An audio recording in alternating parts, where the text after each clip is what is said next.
নমস্কার, দেখছেন কলকাতা টিভি। আপনাদের সঙ্গে আমি মধুবন্তী। শুরু করছি 4টের চারদিক। আর শুরুতেই যে খবরে নজর রাখবো, হুগলির সাহাগঞ্জে শুট আউট। প্রতিবেশীর গুলিতে জখম মা ও ছেলে। হাঁসের খাবার নিয়ে বচসা, চলল গুলি। ঘটনাস্থল চুঁচুড়া থানার পুলিশ সেখানে পৌঁছে গেছে। হুগলির সাহাগঞ্জে শুট আউটের ঘটনা, ঘটনাস্থলের ছবি পাশাপাশি আপনাদের দেখাচ্ছি। প্রতিবেশীর গুলিতে জখম মা ও ছেলে। ভর দুপুরে শুট আউট। হুগলির সাহাগঞ্জের ঘটনা, হাঁসের খাবার নিয়ে বচসা হয়। আর এই ঘটনা থেকেই শেষ পর্যন্ত শুট আউটের ঘটনা, যেখানে মা ও ছেলের ওপর গুলি চলল।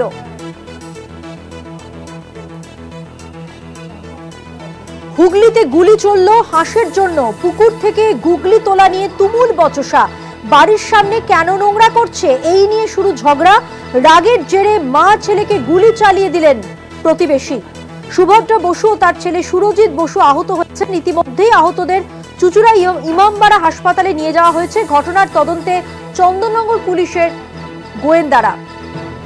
ঘটনাস্থল সাহাগঞ্জ, যেখানে হাঁসের জন্য পুকুর থেকে গুগলি তোলা নিয়ে তুমুল বচসা এবং বাড়ির সামনে কেন নোংরা করা হচ্ছে এই নিয়ে ঝগড়ার সূত্রপাত।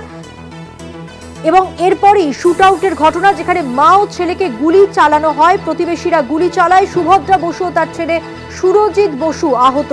ইতিমধ্যেই আহতদের চুঁচুড়া ইমামবাড়া হাসপাতালে নিয়ে যাওয়া হয়েছে চিকিৎসার জন্য। ঘটনার তদন্তে চন্দননগর থানার গোয়েন্দারা। জানা গিয়েছে, আজ দুপুরে সাহাগঞ্জ ঝাঁপপুকুর এলাকার বাসিন্দা সুরজিৎ বসু তার হাঁসের জন্য বাড়ির সামনের পুকুর থেকে গুগলি তুলে পুকুরের পাড়ে সেগুলো পরিষ্কার করছিলেন। এবং সেই ঘটনা থেকেই এত বড় ঘটনা, অর্থাৎ এই শুট আউটের ঘটনা। সুমন চক্রবর্তী রয়েছেন আমাদের সঙ্গে টেলিফোন লাইনে। সুমন, এই গোটা ঘটনা সম্পর্কে জানতে চাইবো এবং পুলিশ এই মুহূর্তে কি বলছে। হ্যাঁ দেখো, পুলিশ এই মুহূর্তে তদন্ত সাপেক্ষে কিছু বলতে চাইছে না, কিন্তু এমন ঘটনায় ব্যান্ডেল সাহাগঞ্জে যে ঝাঁপপুকুর এলাকা আছে সেখানে চাঞ্চল্য সৃষ্টি হয়েছে। দেখো, তোমাকে বলে রেখে দিই যে পুকুরে সুরজিৎ বসু বলে স্থানীয় এক যুবক, তার বাড়িতে হাঁস ছিল। সেই হাঁসের জন্য পুকুর থেকে তিনি গুগলি তুলেছিলেন এবং গুগলি তুলেই পুকুর পাড়ে তিনি গুগলিগুলো ধুচ্ছিলেন। তখনই এই সময় তার প্রতিবেশী সুনীল দেবনাথ, তিনি স্থানীয়রা যেটা বলছেন তিনি পেশায় সিকিউরিটি গার্ড, তো তিনি এসে এই যে সুরজিৎ রয়েছে, সুরজিৎকে খুব খারাপ ভাষায় নোংরা কথায় গালিগালাজ দিতে থাকে। এবং তখনই তার মা আসে এবং তাকে বারণ করে যে তার ছেলেকে এই ধরনের কেন কথা বলছে। দেখো, তোমাকে আরো বলে রাখি, এই মুহূর্তে যে সুনীল দেবনাথ আছে, সে সুরজিৎকে ধাক্কা মেরে পুকুরে ফেলে দেয়। এরপরে কাটারি নিয়ে এসে মা ও ছেলের করে এই যে অভিযুক্ত সুনীল দেবনাথ তিনি চড়া হয়। তো এমন ঘটনায় মা তার ছেলেকে নিয়ে বাড়ি চলে যায়। কিন্তু অভিযোগ হচ্ছে, বাড়ি যাওয়ার পরেও এই যে অভিযুক্ত যে সুনীল দেবনাথ তিনি শান্ত থাকেননি। তার বাড়িতে থাকা যে দোনালা বন্দুক, সে দোনালা বন্দুক নিয়ে এসে এই মাকে ও ছেলেকে লক্ষ্য করে গুলি করতে থাকে। দেখো, এমন ঘটনায় এলাকায় চাঞ্চল্য সৃষ্টি হয়। স্থানীয়রা তড়িঘড়ি শব্দ শুনে ছুটে আসে এবং দুজন আহত মা ও ছেলেকে তড়িঘড়ি নিয়ে যায় চুঁচুড়া গ্রামীণ হাসপাতালে। সেখানেই তাদের চিকিৎসা চলছে এবং ঘটনাস্থলে রয়েছে চুঁচুড়া থানার পুলিশ। ধন্যবাদ। কথা বললাম প্রতিনিধি সুমন চক্রবর্তীর সঙ্গে। আরো একবার জানিয়ে রাখবো, হুগলির সাহাগঞ্জে শুট আউটের ঘটনা, প্রতিবেশীর গুলিতে জখম মা ও ছেলে।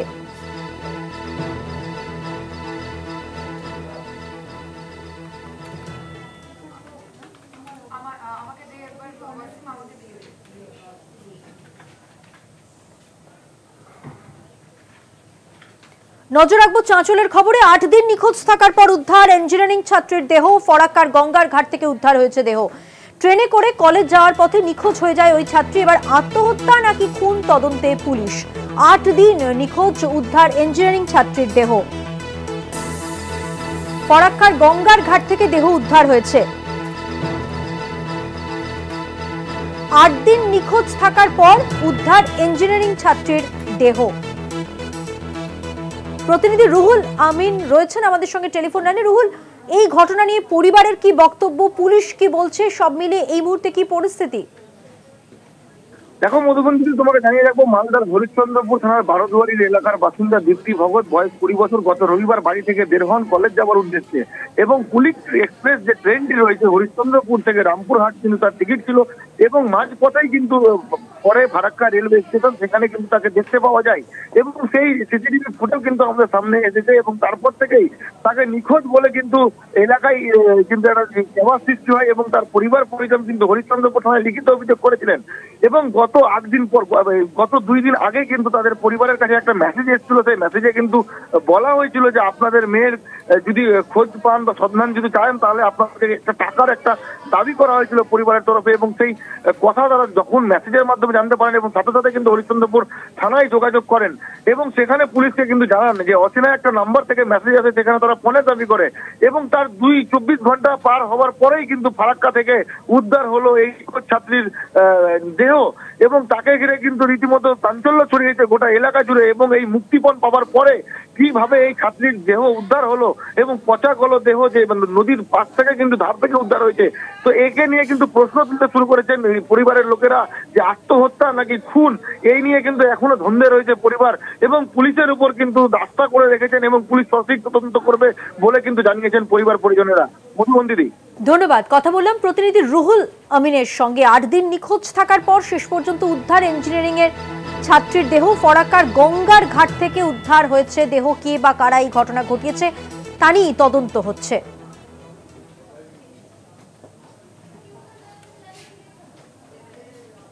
নজর রাখবো মেদিনীপুরের ঘটনায়।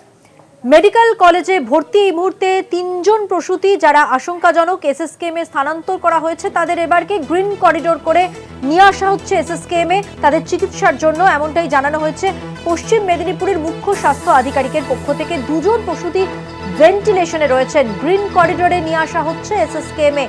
কথা বলবো, আমাদের সঙ্গে রয়েছেন আমাদের প্রতিনিধি নিমাই পান্ডা। নিমাই, কি খবর রয়েছে তোমার কাছে এ নিয়ে?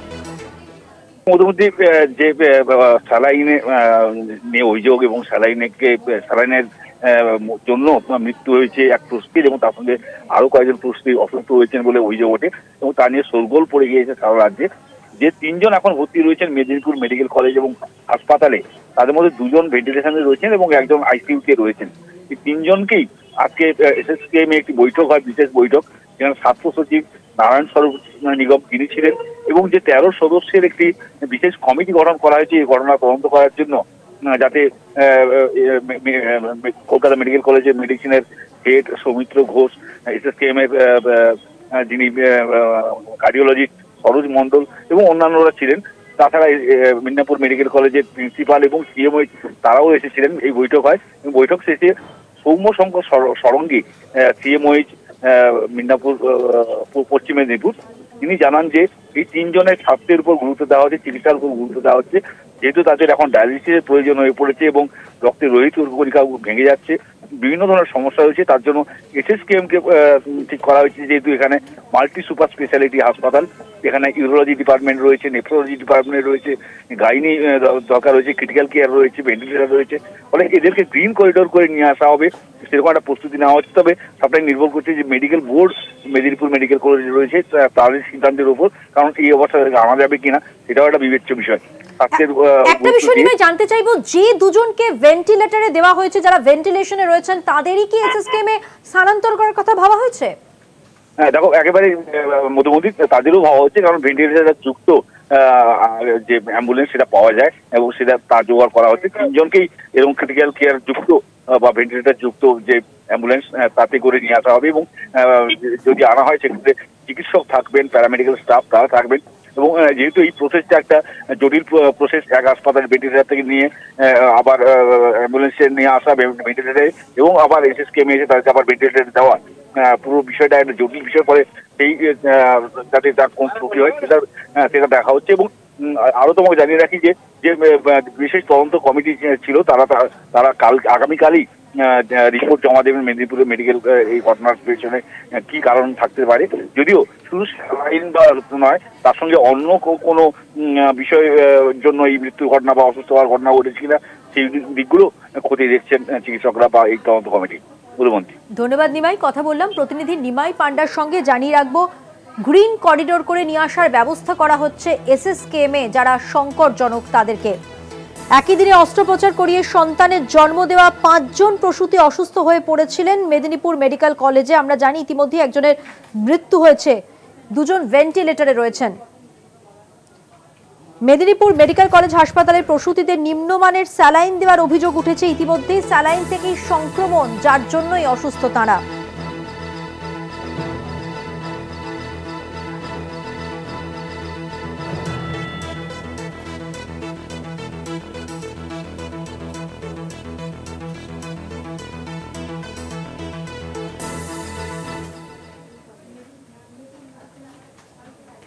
আজ থমথমে মেদিনীপুর মেডিকেল কলেজ হাসপাতাল। যে ঘটনার কথা আপনাদের বলছিলাম, স্যালাইন থেকে সংক্রমণের জেরে একজন প্রসূতির মৃত্যু হয়েছে এবং এখনো অসুস্থ 4 জন। 3 জন প্রসূতি যারা সিসিইউতে রয়েছেন, 2 জন এর মধ্যে ভেন্টিলেটরে। হাসপাতাল চত্বরে মোতায়েন রয়েছে পুলিশ অপ্রীতিকর পরিস্থিতি এড়াবার জন্য। কিন্তু ইতিমধ্যেই দুটি রাজনৈতিক দলের যারা নেতা নেত্রী রয়েছেন তারা কিন্তু এই ঘটনার প্রতিবাদ করে বিক্ষোভ কর্মসূচি করেন।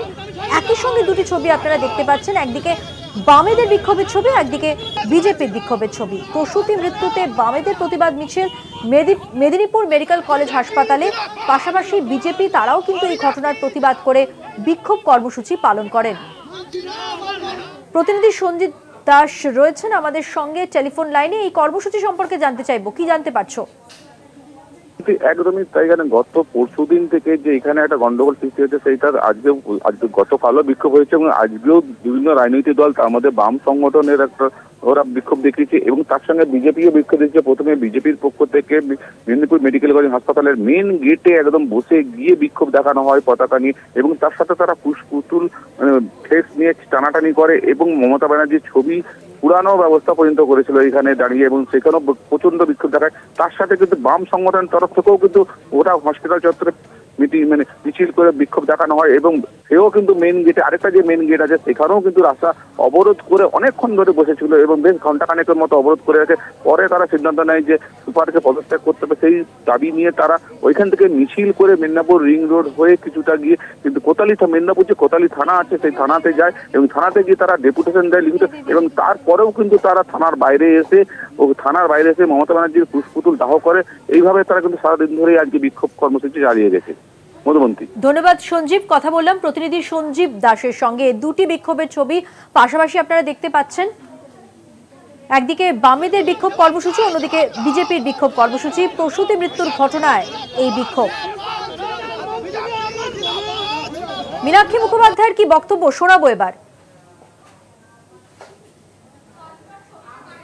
ওষুধ, পুলিশ প্রশাসন, স্বাস্থ্য দপ্তরের যোগসাজশ এবং দুর্নীতির শিকড় ভেতর অবধি পুঁতে না দিলে জাল ওষুধ পশ্চিমবঙ্গের মেডিকেল কলেজগুলোতে চলতে পারে না। আজকে থানার গেট নিজেরা খুলে ঢুকেছি, এরপর কি করব সেটা সামনাসামনি হবে, এর বাইরে যাবে না। তাই হ্যাঁ, এফআইআর করেছি, নাম্বারও নিয়েছি। 24 ঘন্টার মধ্যে ভাই দোষীকে, এমএসভিপি খুনি, এমএসভিপির দায়িত্ব রোগীদের জীবনের নিরাপত্তা নিশ্চিত। উত্তরবঙ্গের কর্মসূচি ছেড়ে মীনাক্ষী মুখোপাধ্যায় তিনি যেমন এই বিক্ষোভ কর্মসূচিতে যোগদান করেছেন, পাশাপাশি মেদিনীপুর মেডিকেল কলেজে সাংসদ জুন মালিয়া তিনিও কিন্তু পরিস্থিতি সরেজমিনে খতিয়ে দেখতে পৌঁছে যান। দেখছেন সেই ছবি, মেদিনীপুর মেডিকেল কলেজ হাসপাতালের ছবি দেখছেন, যেখানে সাংসদ জুন মালিয়া পৌঁছে যান এই ঘটনার পর। ওখানে পৌঁছে জুন মালিয়া কি বলেছেন শোনাবো এবার। জেনারেল ওয়ার্ডে দেখলাম মায়েরা যারা যারা আছেন, মা এবং শিশুরা সবাই মোটামুটি ঠিকঠাক আছে, ভালো আছে। এনএস আর আরএল যে ড্রিপ চলছে আপাতত সেগুলো বাইরে থেকে কিনে আনা হচ্ছে। তো মাননীয় মুখ্যমন্ত্রী বলেছেন যে অ্যাজ সুন অ্যাজ কমিটি যারা এসেছিলেন তারা যখনই রিপোর্ট দেবেন সঙ্গে সঙ্গে স্ট্রিক্টেস্ট অ্যাকশন উনি নেবেন। চোখ রাখবো পরের খবরে। খড়গপুর আইআইটিতে উদ্ধার ছাত্রের ঝুলন্ত দেহ। কসবাতে বাড়ি, 21 বছর বয়সী ওই ছাত্রের দেহ উদ্ধার হয়েছে। খবর পেয়ে ঘটনাস্থলে খড়গপুর টাউন থানার পুলিশ। এবার খুন নাকি আত্মহত্যা তা নিয়ে অবশ্যই তদন্ত করছে পুলিশ। তবে জানিয়ে রাখি আরো একবার, খড়গপুর আইআইটিতে ছাত্রের ঝুলন্ত দেহ উদ্ধার হয়েছে, যার বাড়ি কসবায়। 21 বছর বয়সী ওই ছাত্রের দেহ উদ্ধার। সৌম্যকান্তি ত্রিপাঠী প্রতিনিধি খড়গপুর থেকে সরাসরি রয়েছেন, আরো বিস্তারিত তথ্য জেনে নেব সৌম্যকান্তির কাছ থেকে। সৌম্যকান্তি, কি খবর রয়েছে?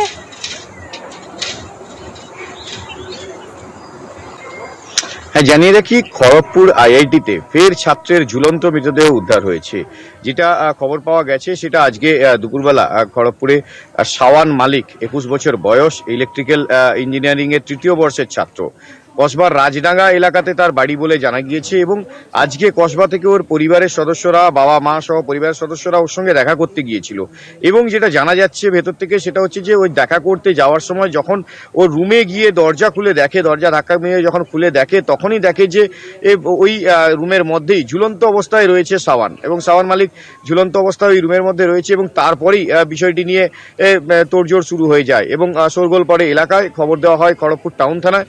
খড়গপুর টাউন থানার পুলিশ ঘটনাস্থলে আসে, মৃতদেহ উদ্ধার করে এবং জানিয়ে রাখি যে মেদিনীপুরের জেলা পুলিশ সুপার ধৃতিমান সরকার তিনি নিজে ঘটনাস্থলে পৌঁছেছিলেন। তিনি নিজে আইআইটিতে গিয়ে তদন্ত করেন বিষয়টি নিয়ে যে কি কারণে ওই ছাত্রের ঝুলন্ত মৃতদেহ তার রুমের ভেতর থেকে উদ্ধার হলো এবং সেটা খুন হয়েছে না তার ভেতরে অন্য কোনো রহস্য রয়েছে না আত্মহত্যা, সে বিষয় তদন্ত করতে স্বয়ং পুলিশ সুপার তিনি খড়গপুর আইআইটিতে পৌঁছেছিলেন এবং তিনি এই তদন্ত করে বেরিয়ে গিয়েছেন কিছুক্ষণ আগে। এবং জানিয়ে রাখি যে এই খড়গপুর আইআইটি চত্বর থেকে এই মুহূর্তে ওই ছাত্রের মৃতদেহ ও চূড়ান্ত গোপনীয়তার মধ্য দিয়ে কিন্তু ওই মৃতদেহ নিয়ে যাওয়া হচ্ছে মেদিনীপুর মেডিকেল কলেজ হাসপাতালে, সেখানেই তার ময়না তদন্ত হবে।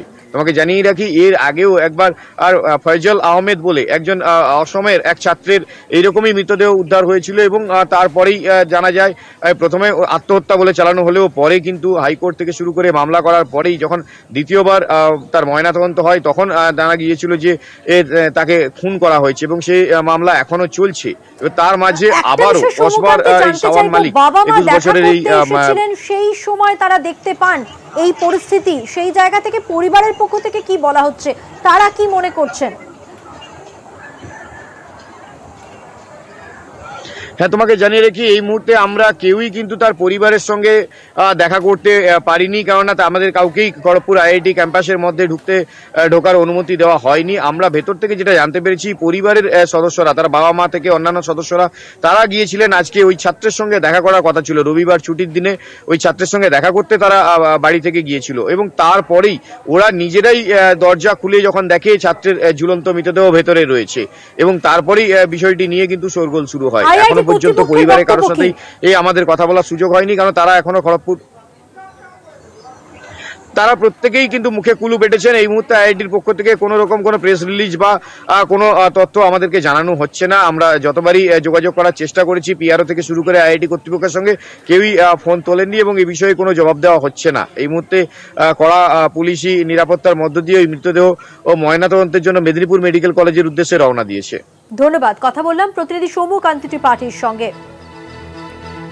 ঘটনাস্থলে আইআইটি খড়গপুরের নিরাপত্তা রক্ষীরা, খবর দেওয়া হয় খড়গপুর টাউন থানার পুলিশকে এবং পুলিশ এসে দেহ উদ্ধার করে ময়না তদন্তের জন্য হাসপাতালে পাঠিয়েছে।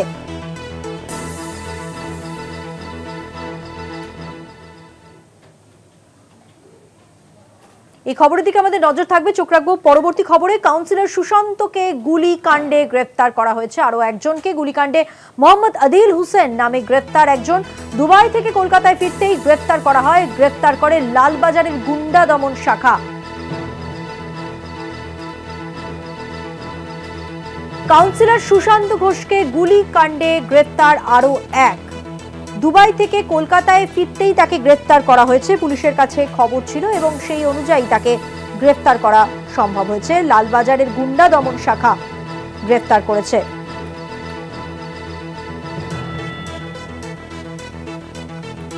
আরো একজনকে এই ঘটনায় গ্রেফতার করলো পুলিশ। তৃণমূলের সুশান্ত ঘোষকে হত্যার চেষ্টায় গ্রেফতার আরো একজন। দুবাই থেকে ফেরত আসার পরেই তাকে গ্রেফতার করা হলো। কলকাতা পুরসভার 108 নম্বর ওয়ার্ডের কাউন্সিলর সুশান্ত ঘোষের ওপর হামলার ঘটনায় এবার আরো একজনকে গ্রেফতার করা হলো। বিস্তারিত জানাবো, আমাদের সঙ্গে রয়েছেন আমাদের প্রতিনিধি রিয়া মাঝি। রিয়া, পুলিশ সূত্রে যে ব্যক্তিকে গ্রেফতার করা হয়েছে তার সম্পর্কে কি কি তথ্য পাওয়া যাচ্ছে? মোহাম্মদ আদিল হোসেন নামে ৪৪ বছরের এই ব্যক্তি, তাকে গ্রেফতার করা হয়েছে এবং লালবাজারের গুন্ডা দমন শাখা এই ব্যক্তিকে গ্রেফতার করেছে এবং এই ব্যক্তির জন্য একটি লুকআউট নোটিশ জারি করেছিল কলকাতা পুলিশ। কারণ যেটা দেখা গিয়েছিল যে যখন এই সুশান্ত ঘোষকে যখন গুলি করে মারার যে চেষ্টা, সেই তদন্তে যখন পুলিশ নামে, তখন তদন্তে নেমে একাধিক লোককে গ্রেফতার করা হয়েছে।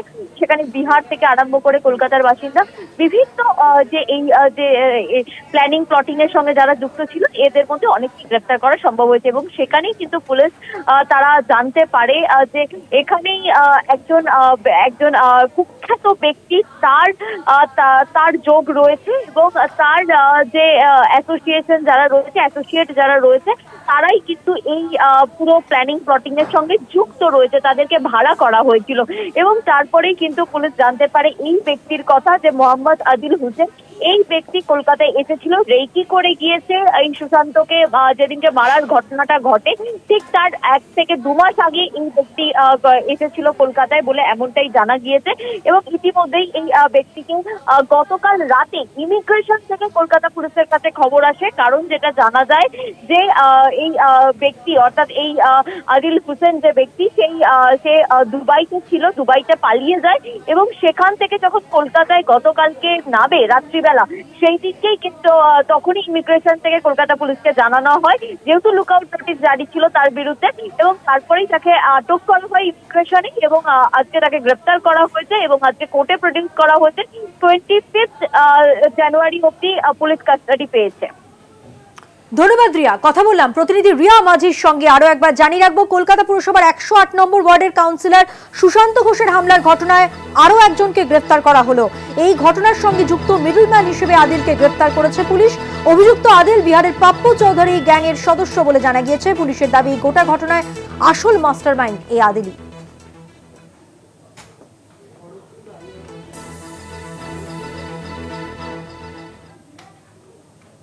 আর এবার খবর গঙ্গাসাগর নিয়ে। গঙ্গাসাগর থেকে ফেরার পথে হৃদরোগে আক্রান্ত হয়ে মৃত্যু এক পুণ্যার্থীর। উত্তরপ্রদেশের সুলতানপুরের বাসিন্দা তিনি। কাকদ্বীপ হাসপাতালে নিয়ে গেলে চিকিৎসকরা মৃত বলে ঘোষণা করেন। গঙ্গাসাগর থেকে ফেরার পথে হৃদরোগে আক্রান্ত হয়ে মৃত্যু হয়েছে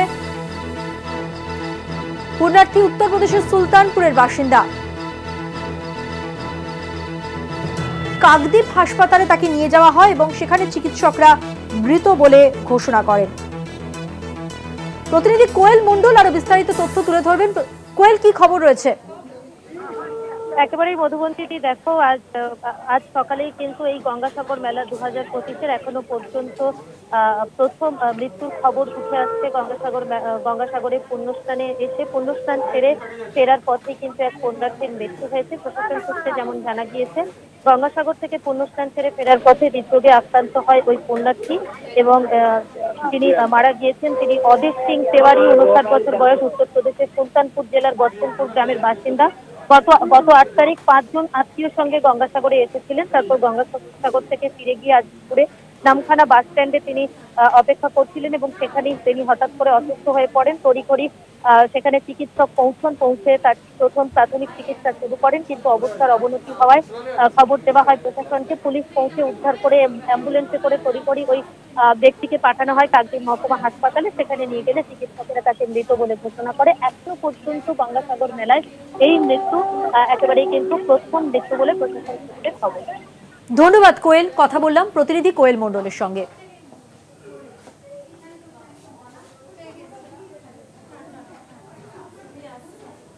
চারদিকে এখন সময় হয়ে গেছে একটা বিরতি নেওয়ার। বিরতির পর থাকছে আরো খবর, সঙ্গে থাকবেন। ফিরে এলাম বিরতির পর। যে খবরে নজর রাখবো, একটু আগেও আপনাদের জানাচ্ছিলাম যে মেদিনীপুর মেডিকেল কলেজে ভর্তি 3 জন প্রসূতির মধ্যে 2 জনকে ভেন্টিলেটরে দেওয়া হয়েছে। গ্রিন করিডোর করে নিয়ে আসার ব্যবস্থা করা হয়েছে এসএসকেএমে তাদেরকে, এবং পশ্চিম মেদিনীপুরের মুখ্য স্বাস্থ্য আধিকারিক জানিয়েছেন 2 জন প্রসূতি ভেন্টিলেটরে রয়েছেন। সর্বশেষ খবর জানবো। আমাদের সঙ্গে টেলিফোন লাইনে রয়েছেন আমাদের প্রতিনিধি এসএসকেএম থেকে নিমাই পান্ডা। নিমাই, কি খবর রয়েছে? মধুমতি আজকে দুপুরে যে বৈঠক হয় এসএসকেএম হাসপাতালের একাডেমিক বিল্ডিংয়ে, যেখানে মুখ্য স্বাস্থ্য আধিকারিক পশ্চিম মেদিনীপুর এবং প্রিন্সিপাল মেদিনীপুর মেডিকেল কলেজ, তার পাশাপাশি যে তদন্ত কমিটি 13 জনের তৈরি হয়েছিল যারা গতকালই মেদিনীপুর মেডিকেল কলেজ ভিজিট করেছিলেন, তারা এবং স্বাস্থ্য সচিব নিজে উপস্থিত ছিলেন, নারায়ণ স্বরূপ নিগম তিনি উপস্থিত ছিলেন। এবং বৈঠকের শেষে বেরিয়ে সৌম্য শঙ্কর সরঙ্গী সিএমওএইচ পশ্চিম মেদিনীপুর তিনি জানান যে 3 জন এখন পর্যন্ত গুরুতর অসুস্থ অবস্থায় 3 জন প্রসূতি ভর্তি রয়েছেন মেদিনীপুর মেডিকেল কলেজে, যাদের মধ্যে 2 জনকে ভেন্টিলেটারে দিতে হয়েছে, আরেকজনও ক্রিটিক্যাল কেয়ারে রয়েছেন। ইতিমধ্যে একজনের মৃত্যুর ঘটনা ঘটেছে এবং স্যালাইনের কারণে মৃত্যুর অভিযোগ ওঠে, তা নিয়ে ধুন্ধুমার কাণ্ড হয়। পশ্চিমবঙ্গ ফার্মাসিউটিক্যালস নামের চোপড়ার একটি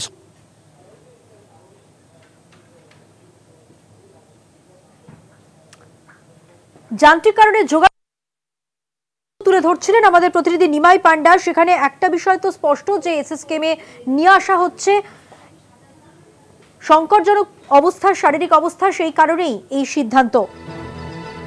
একই দিনে অস্ত্রোপচার করিয়ে সন্তানের জন্ম দেওয়া 5 জন প্রসূতি অসুস্থ হয়ে পড়েছিলেন মেদিনীপুর মেডিকেল কলেজে। ইতিমধ্যে একজনের হাসপাতালের প্রসূতিতে নিম্নমানের স্যালাইন দেওয়ার অভিযোগ উঠেছে। যোগাযোগ করেছি, সরাসরি রয়েছেন আমাদের সঙ্গে এসএসকেএম থেকে আমাদের প্রতিনিধি নিমাই পান্ডা। নিমাই, যেমনটা বলছিলেন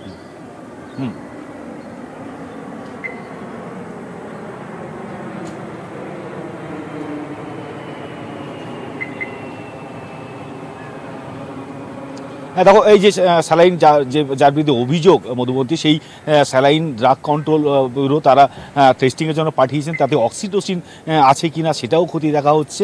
এবং পাশাপাশি চিকিৎসকরা, বিশেষ করে মেডিসিন বিশেষজ্ঞ যিনি কলকাতা মেডিকেল কলেজে মেডিসিনের প্রধান, তিনি ওই কমিটিতে রয়েছেন, সৌমিত্র ঘোষ, তিনি জানিয়েছেন যে এর কারণে মানে স্যালাইনের কারণে মৃত্যুর ঘটনা ঘটেছে নাকি অন্য কোনো ফ্যাক্টর রয়েছে সেটাও খতিয়ে দেখা হচ্ছে। তার কারণ এই স্যালাইন অন্যান্য ডিপার্টমেন্টে ব্যবহার করা হচ্ছে, সেখানে কোনো মৃত্যুর ঘটনা বা অসুস্থ হওয়ার ঘটনা ঘটেনি। ফলে এখানে কেন ঘটলো সেটা যেমন দেখা হচ্ছে, ওই ব্যাচ নাম্বারের স্যালাইনের কোথাও কোনো ত্রুটি ছিল কিনা বা কোনো রকম কম্পোজিশনের প্রবলেম ছিল কিনা সেটাও দেখা হচ্ছে। এবং সব একটা খতিয়ে দেখে তদন্ত রিপোর্ট এই কমিটি আগামীকাল স্বাস্থ্য দপ্তরে জমা দেবে বলে জানিয়েছেন স্বাস্থ্য সচিব নারায়ণ স্বরূপ নিগম। তারপর যা যা ব্যবস্থা নেওয়ার তা নেওয়া হবে। তবে এই 3 জনকে যে নিয়ে আসা হচ্ছে এসএসকেএমে, তার জন্য প্রস্তুতি মেদিনীপুর মেডিকেল কলেজে শুরু হয়ে গেছে। ইতিমধ্যেই ভেন্টিলেটার যুক্ত যে ক্রিটিক্যাল কেয়ার সমৃদ্ধ যে অ্যাম্বুলেন্স তা প্রস্তুত রাখা হয়েছে এবং গ্রিন করিডোর করে তাদেরকে আনা হবে বলে জানিয়েছেন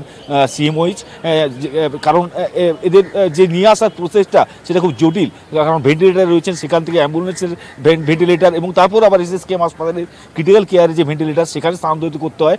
ফলে সঙ্গে চিকিৎসকরা থাকবেন, যা স্বাস্থ্যকর্মী বা প্যারামেডিক্যাল স্টাফ তারা থাকবেন, কিন্তু সবটাই নির্ভর করছে তাদের স্বাস্থ্যের উপর নির্ভর করে। এবং মেডিকেল বোর্ড যেটা রয়েছে এদের চিকিৎসার দায়িত্বে মেদিনীপুর মেডিকেল কলেজে, তাদের সিদ্ধান্তের উপর নির্ভর করছে।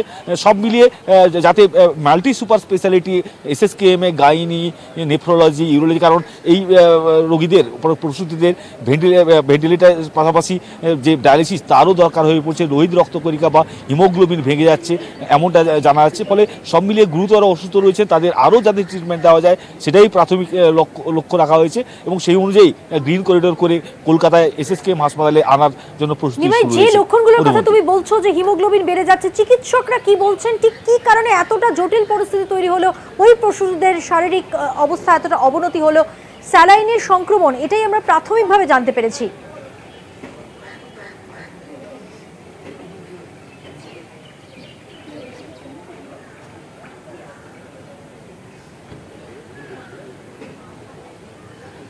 হ্যাঁ দেখো, প্রাথমিকভাবে মধুমন্তী এটা অভিযোগ যে স্যালাইন থেকে এই মৃত্যুর ঘটনা ঘটেছে, কিন্তু স্যালাইন থেকেই যে মৃত্যুর ঘটনা ঘটেছে তা কিন্তু এখনও প্রমাণিত নয়। তার কারণ তোমাকে যেটা বলছিলাম যে চিকিৎসকরা যারা মেডিকেল বোর্ডে রয়েছেন বা বিশেষ করে তদন্ত কমিটিতে রয়েছেন তারা জানাচ্ছেন যে তারা বিভিন্ন ফ্যাক্টর খতিয়ে দেখছেন। তার কারণ এই স্যালাইন কিন্তু অন্যান্য ওয়ার্ডে ব্যবহার করা হয়, কিন্তু সেখানে মৃত্যুর ঘটনা বা অসুস্থ হওয়ার ঘটনা ঘটছে না। কেন প্রসূতি বিভাগে লেবার রুমে ব্যবহার করতে বা সন্তান জন্ম দিতে গিয়ে এই প্রসূতিদের এমন গুরুতর অবস্থা হলো, মৃত্যুর ঘটনা ঘটলো একজনের, সেটা তাতে অন্য কোনো ফ্যাক্টর জড়িয়ে আছে কিনা, অন্য কোনো কারণ রয়েছে কিনা কিনা সেটাও খতিয়ে দেখা হচ্ছে।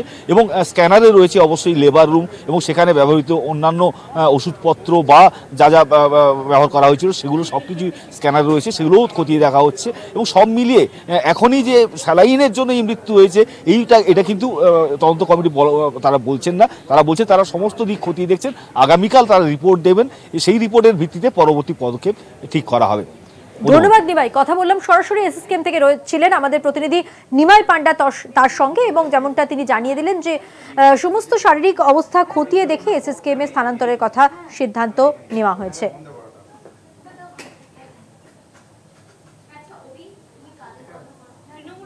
চোখ রাখবো মেমারির খবরে। মেমারিতে গরু চুরি করতে গিয়ে এলাকাবাসীর হাতে ধরা পড়ে গ্রামবাসীদের গণপিটুনিতে মৃত্যু বলে অভিযোগ উঠেছে পূর্ব বর্ধমানের মেমারি থানার মেটুয়া গ্রামের ঘটনা। এটি গরু চুরি করতে গিয়ে এলাকাবাসীর হাতে ধরা পড়ে গিয়ে গ্রামবাসীদের হাতে গণপিটুনিতে মৃত্যু বলে অভিযোগ। প্রতিনিধি কুণাল চট্টোপাধ্যায় রয়েছেন আমাদের সঙ্গে টেলিফোন লাইনে। কি খবর রয়েছে? দেখো মধুবন্তী, যেটা তোমাকে প্রথমেই বলে রাখি যে গরু চুরি করতে গিয়ে এলাকাবাসীদের হাতে ধরা পড়ে এক যুবক এবং তারপরে গণপিটুনিতে মৃত্যু হয় ওই যুবকের। পুলিশ সূত্রে যেটা জানা যাচ্ছে যে রবিবার ভোর রাতে কয়েকজন ভিন রাজ্যের বাসিন্দা মেরুয়া গ্রাম মেমারি, সেই মেরুয়া গ্রামে ঢুকে বাড়ি থেকে গরু চুরি করার চেষ্টা করে। আর সেই সময় স্থানীয় বাসিন্দাদের নজরে পড়ে গোটা বিষয়টা এবং তারপরেই কিন্তু গ্রামবাসীদের হাতে তাদের ধরা পড়ে এবং তারপরেই গণপিটুনি হয় এবং তারপরেই পুলিশ রেস্কিউ করে এবং তারপরেই তাদেরকে হসপিটালে নিয়ে যায় এবং পুলিশ যেটা জানা যাচ্ছে যে হসপিটালে নিয়ে যাওয়ার পরই তাদেরকে মৃত বলে ঘোষণা করা হয়। যেটা জানা যাচ্ছে যে ওই মেরুয়া গ্রামেই কিন্তু গরু চুরি করতে গিয়ে ওই যুবক কয়েকজন যুবককে ধরে এবং তারপর একজন যুবককে গণপিটুনি দেওয়া হয় এবং তার ফলেই কিন্তু মৃত্যু হয় ওই যুবকের। মধুবন্তী, ধন্যবাদ কুণাল। কথা বললাম প্রতিনিধি কুণাল চট্টোপাধ্যায়ের সঙ্গে। গ্রামবাসীদের গণপিটুনিতে মৃত্যু ওই যুবকের। মেমারিতে গরু চুরি করতে গিয়ে এলাকাবাসীর হাতে ধরা পড়ে সে।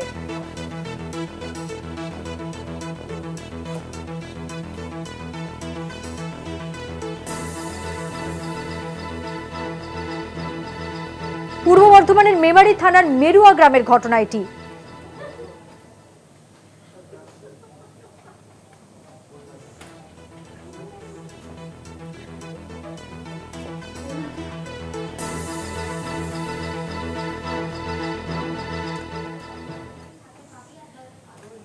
চোখ রাখবো পরের খবরে। শান্তিপুরে ফের তৃণমূলের গোষ্ঠী কন্দলের খবর। উদ্বাস্তু সেলের পক্ষ থেকে শীতবস্ত্র বিতরণের অনুষ্ঠানে বিধায়ক ব্লক সভাপতি উপস্থিত থাকলেও দলীয় যোগদান অনুষ্ঠানে ব্রাত্য বিধায়ক এবং ব্লক সভাপতি তুঙ্গে রাজনৈতিক তরজা। নদিয়ার শান্তিপুর হরিপুর অঞ্চলে তৃণমূলের নমশূদ্র উদ্বাস্তু সেলের পক্ষ থেকে শীতবস্ত্র বিতরণ অনুষ্ঠানের আয়োজন করা হয়।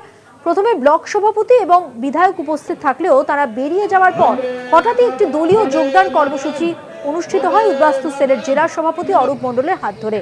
এবার প্রশ্ন উঠছে যে বিধায়ক থাকাকালীন কেন মঞ্চে যোগদান কর্মসূচি হলো না? বিষয়টি নিয়ে তৃণমূল কংগ্রেসের অন্তরে নিন্দার ঝড়।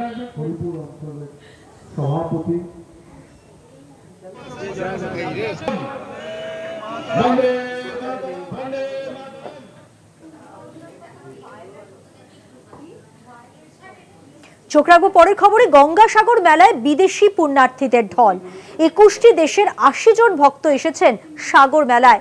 হরিনাম সংকীর্তনে মাতোয়ারা বিদেশি ভক্তরা, সেই ছবি, সেই মুহূর্তের ছবি আপনারা দেখছেন। 21টি দেশের 80 জন ভক্ত এসেছেন গঙ্গাসাগর মেলায়, যথেষ্ট উপভোগ করছেন তারা, সেই ছবি।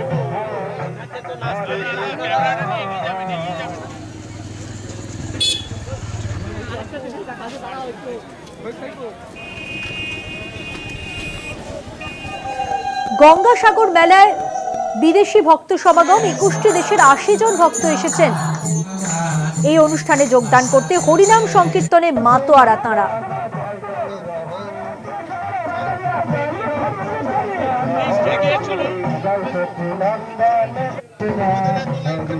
গঙ্গাসাগর মেলায় বিদেশি পুণ্যার্থীদের ভিড় দেখছেন, সেই ছবি। 21টি দেশের 80 জন ভক্ত এসেছেন এই মিলন তীর্থে।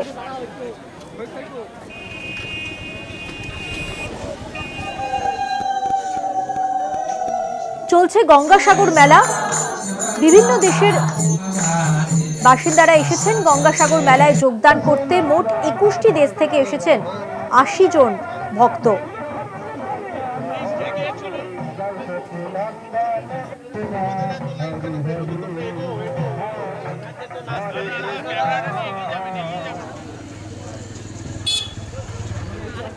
সরাসরি গঙ্গাসাগর থেকে রয়েছেন আমাদের প্রতিনিধি কোয়েল মণ্ডল। কোয়েল, আমরা দেখতে পাচ্ছি বিভিন্ন দেশের মানুষ এসেছেন এই মিলন তীর্থে যোগদান করতে, তারা যথেষ্ট উপভোগও করছেন। মুহূর্তগুলো তুমি কিরকম দেখলে আমাদের জানাও। একেবারে মধুবন্তীদি, দেখো মকর সংক্রান্তির পুণ্য স্নানের শাহী যোগ আগামী 14ই জানুয়ারি সকাল 6:58 থেকে 15ই জানুয়ারি সকাল 6:58 পর্যন্ত। তবে মকর সংক্রান্তির পুণ্য স্নানের আগে কিন্তু এখন থেকেই প্রায় প্রত্যেক দিন গড়ে 1 লাখ ওপর পুণ্যার্থীর সমাগম ঘটছে গঙ্গাসাগরে। দেশের বিভিন্ন রাজ্য থেকে এবং বিদেশ থেকেও কিন্তু ভক্তরা পুণ্যার্থীরা তারা এসে জড়ো হয়েছেন গঙ্গাসাগরে, পুণ্য স্নান করছেন এবং তারপর অনেকেই ফিরে যাচ্ছেন। আবার অনেকেই মকর সংক্রান্তির পুণ্য স্নানের জন্য কিন্তু সেই পুণ্য স্নানের সময়ের জন্য অপেক্ষা করছেন। তাদের থাকার জন্য একেবারেই কিন্তু প্রশাসনের তরফে সব রকম ব্যবস্থা করা হয়েছে, যাত্রী নিবাস থেকে শুরু করে যা যা ব্যবস্থা থাকা দরকার। অন্যদিকে তোমাকে আরও একটা জিনিস যেটা বলতে চাইবো, যে একেবারেই পুণ্য স্নানের সময় অর্থাৎ মকর সংক্রান্তির পুণ্য স্নানের যে শাহী যোগ সেই সময় যত এগিয়ে আসছে তত কিন্তু একেবারেই পুণ্যার্থীদের ভিড়ে জমজমাট হচ্ছে গঙ্গাসাগরের বেলাভূমি। আস্তে আস্তে মিনির ভারতবর্ষে পরিণত হতে চলেছে এই গঙ্গাসাগরের বেলাভূমি। সেই সঙ্গে একেবারেই কিন্তু আজ 12ই জানুয়ারি এবং এই মুহূর্তে আমি রয়েছি গঙ্গাসাগরের কপিলমুনি মন্দিরের সামনে। 2 নম্বর যে স্নানঘাটের রাস্তা, সেই রাস্তাতে একেবারে তুমি দেখতেই পাচ্ছ বিস্তীর্ণ একটা লাইন কপিলমুনি মন্দিরের সামনে। কারণ যারা 1 নম্বর 1-এর এ এবং 3, 4, 5, 6 এই স্নানঘাট থেকে স্নান করে তাদেরকে সরাসরি 2 নম্বর ঘাট থেকে ঢোকানো হচ্ছে কপিলমুনি মন্দিরের দিকে। এবং এখানেই দীর্ঘ একটা লাইন রয়েছে পুণ্যার্থীদের, তারা কিন্তু কপিলমুনি দর্শন করবেন এবং পুজো দেবেন, তারপর নিজেদের গন্তব্যে তারা এগোতে থাকবেন। সেই সঙ্গে এই 2025 গঙ্গাসাগর মেলাকে সার্বিকভাবে স্বচ্ছ, সুন্দর এবং সুরক্ষিত করে তুলতে প্রশাসনের তরফ থেকে সব রকম ব্যবস্থা গ্রহণ করা হয়েছে। প্রায় 1200 সিসি ক্যামেরায় মুড়ে ফেলা হয়েছে সমগ্র মেলা প্রাঙ্গণ। শুধু গঙ্গাসাগর নয়, একেবারেই বাবুঘাট থেকে গঙ্গাসাগর পর্যন্ত যে 16টি বাফার জোন এবং মূল মেলা প্রাঙ্গণ সহ সর্বমোট 1200টি সিসি ক্যামেরা রয়েছে। সেই সঙ্গে 24টি ড্রোনের মাধ্যমে অর্থাৎ 24টি ড্রোন উড়িয়ে এই মেলার ওপর নজর রাখা হয়েছে। রয়েছে কুইক রেসপন্স টিম, রয়েছে প্রায় 12,000 পুলিশ ফোর্স এবং এই মুহূর্তে তুমি দেখতেই পাচ্ছ প্রচুর পুণ্যার্থী একেবারেই আমাদের ক্যামেরার সামনে, তারাও উৎসুক হয়েছে গঙ্গাসাগরে তারা এসেছেন। জানতে চাইবো, তুমি প্রত্যক্ষ করছো গঙ্গাসাগরে প্রায় 50 লক্ষেরও বেশি পুণ্যার্থীর ভিড় সমাগম, সেই জায়গা থেকে জানতে চাইবো যে নিরাপত্তা ব্যবস্থা কি রাখা হয়েছে, কতটা আঁটোসাঁটো, কতটা জোরদার? একেবারে প্রত্যেক বছরের মতন 2025 গঙ্গাসাগর মেলা আর এই মেলার নিরাপত্তার কথা মাথায় রেখে যাবতীয় ব্যবস্থা গ্রহণ করা হয়েছে প্রশাসনের তরফে। প্রথমত তোমাকে জানিয়ে রাখবো, এবারের মেলাতে একেবারেই 12,000 পুলিশ ফোর্স মোতায়েন করা হয়েছে। মহিলাদের সুরক্ষার কথা মাথায় রেখে একেবারেই কিন্তু বিশেষ উইনার্স বাহিনী মোতায়েন করা হয়েছে। সেই সঙ্গে প্রচুর পরিমাণে কিন্তু সিসি ক্যামেরা, অর্থাৎ যেটা বলছিলাম যে 1200 সিসি ক্যামেরা, সেই সিসি ক্যামেরার মাধ্যমে নজরদারি চালানো হয়েছে। মূল যে মেলা প্রাঙ্গণ অর্থাৎ গঙ্গাসাগর, সেখানে কিন্তু মেগা কন্ট্রোল রুম খোলা হয়েছে। সেই মেগা কন্ট্রোল রুমের মাধ্যমে 24 ঘন্টা মেলার প্রত্যেকটি পয়েন্টের ওপর নজরদারি চালানো হয়েছে। রাখা হয়েছে কুইক রেসপন্স টিম। সেই সঙ্গে একেবারে যে পরিবহন ব্যবস্থা অর্থাৎ জল পরিবহন থেকে শুরু করে স্থল পরিবহন, অন্যদিকে জল পরিবহন অর্থাৎ ভেসেল, বার্জ, লঞ্চ, এগুলোতে বিশেষ জিপিএস ট্যাগ করা হয়েছে এবং সেই জিপিএস এর মাধ্যমে প্রত্যেকটি ভেসেল এবং লঞ্চের মুভমেন্ট, বার্জের মুভমেন্ট একেবারে সব কিছুর ওপর নজর রাখা হবে মেগা কন্ট্রোল রুম থেকে। পুলিশের পক্ষ থেকেও মেগা কন্ট্রোল রুম চালু করা হয়েছে। অন্যদিকে নাশকতা রুখতে একেবারেই কিন্তু পুলিশের প্রশিক্ষিত কুকুর রাখা হয়েছে। সেই সঙ্গে তোমাকে জানিয়ে রাখবো, মেলার প্রত্যেকটি পয়েন্টে একেবারেই কিন্তু পুলিশ ফোর্স থেকে শুরু করে মহিলা পুলিশ, উইনার্স বাহিনী, প্রত্যেক কিছু একেবারেই রয়েছে। প্রত্যেক দিক থেকে কিন্তু একেবারে প্রশাসনের নজর রয়েছে। পুণ্য স্নানের যে জায়গা, সেই জায়গায়ও কিন্তু পুলিশ ক্যাম্প থেকে শুরু করে সিসি ক্যামেরা, অগ্নি নির্বাপনের ব্যবস্থা থেকে শুরু করে সমস্ত কিছু এবং স্বাস্থ্যর দিকেও কিন্তু বিশেষ নজর দেওয়া হয়েছে এবং যাতে এই মেলাতে আসলে পুণ্যার্থীরা যদি কেউ অসুস্থ হয়ে পড়ে সেক্ষেত্রে এয়ার অ্যাম্বুলেন্স থেকে শুরু করে ওয়াটার অ্যাম্বুলেন্স এবং 100খানা অ্যাম্বুলেন্স এই সমস্ত কিছু ব্যবস্থা করা হয়েছে, রাখা হয়েছে। বেশ কয়েকটি অস্থায়ী হাসপাতাল এবং স্থায়ী হাসপাতাল তো রয়েছে।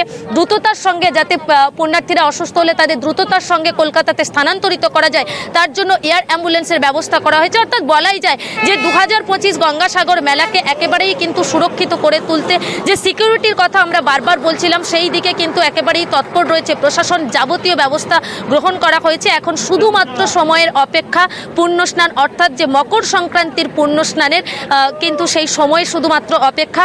এবং এই মুহূর্তে কিন্তু মকর সংক্রান্তির পুণ্যস্নান 14 তারিখ সকাল থেকে শুরু হলেও আজ থেকেই কিন্তু একেবারে বলাই যায় শুধু আজ নয় মধুবন্তীদি, গত 10ই জানুয়ারি থেকে মেলা শুরু হয়েছে। আর 10ই জানুয়ারি থেকেই কিন্তু একেবারে প্রায় প্রত্যেক দিন গড়ে 1 লক্ষর ওপরে পুণ্যার্থীর সমাগম ঘটছে এই গঙ্গাসাগরের পুণ্যভূমিতে।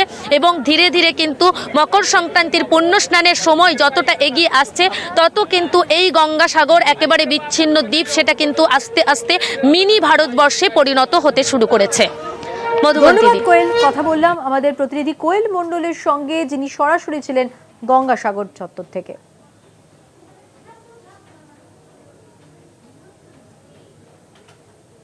চোখ রাখবো পরের খবরে। ফের মইপিঠে বাঘের ছাপ, সেই ছাপ দেখে আতঙ্কে স্বাভাবিকভাবেই স্থানীয়রা। গঙ্গা সংলগ্ন এলাকায় পায়ের ছাপ দেখে খবর বন দফতরে। স্থানীয়দের যেটা দাবি, ঠাকুরান নদী পেরিয়ে লোকালয়ে বাঘ, তাই বাঘের ছাপ এবং এই বাঘের ছাপ দেখে আতঙ্কগ্রস্ত স্থানীয়রা।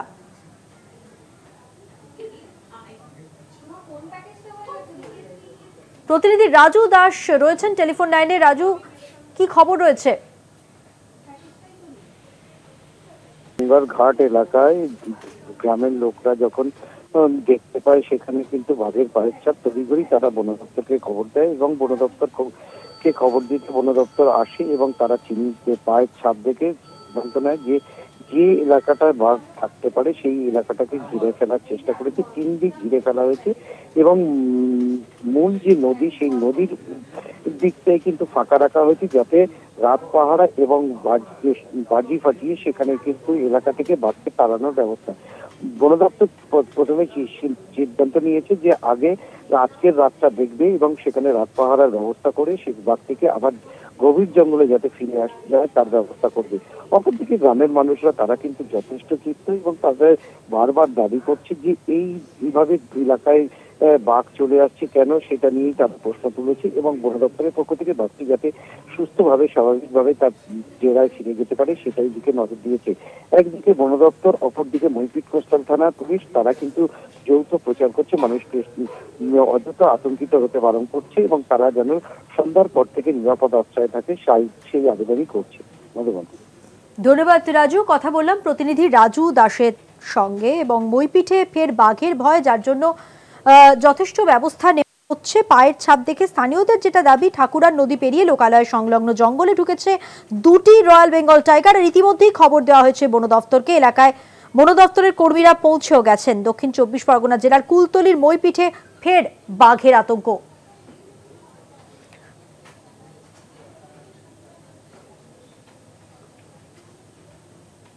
রবিবার সকালে নদী তীরবর্তী এলাকায় বাঘের পায়ের ছাপ দেখতে পান স্থানীয়রা।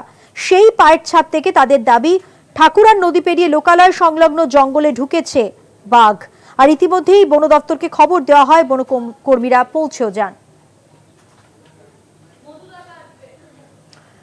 আমাকে জিজ্ঞাসা করে বাচ্চা পয়দা করেছিলেন, এমনই প্রশ্ন বিজেপি নেতা রমেশ বিদুরির। কেন্দ্রীয় বিশ্ববিদ্যালয়ের অভিভাবকরা তাদের সন্তানদের পড়াশোনার সমস্যা জানাতে গিয়েছিলেন বিদুরির কাছে এবং সেই সময় দিল্লির সাংসদ ছিলেন বিদুরি। সমস্যার কোনো সমাধান না করে বিদুরি এমনই মন্তব্য করেন।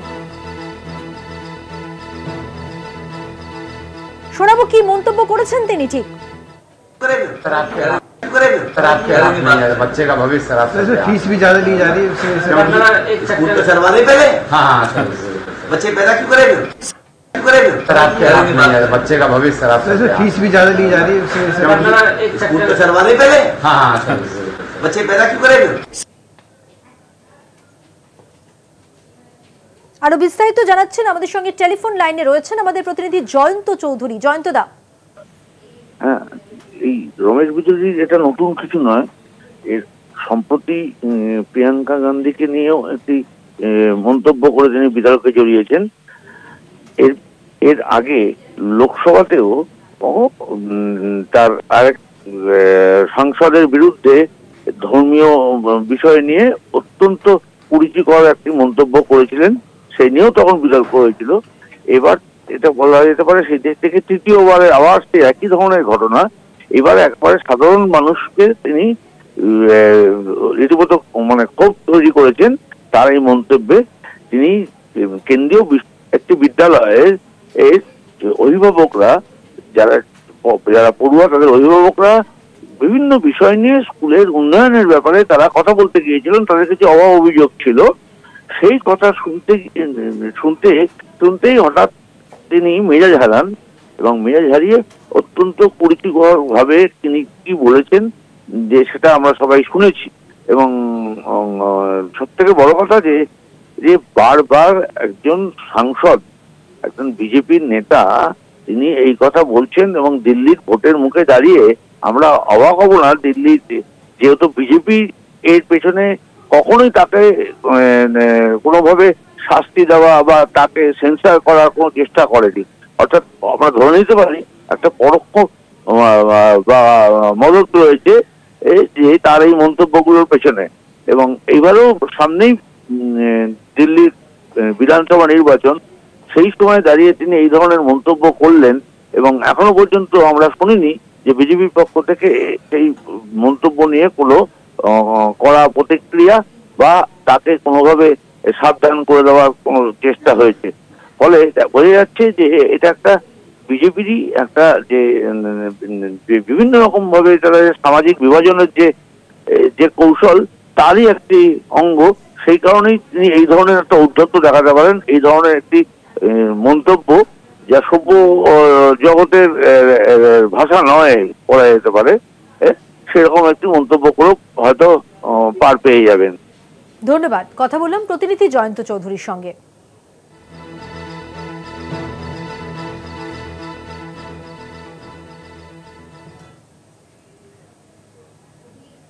চোখ রাখবো পরের খবরে। ইন্ডিয়ার শরিকদের জবাবে এবার আসলে কংগ্রেস। যদিও এরই মধ্যে মহারাষ্ট্রে আসন্ন পুরভোট নিয়ে কংগ্রেসের অস্বস্তি বাড়িয়েছে উদ্ধব সেনা।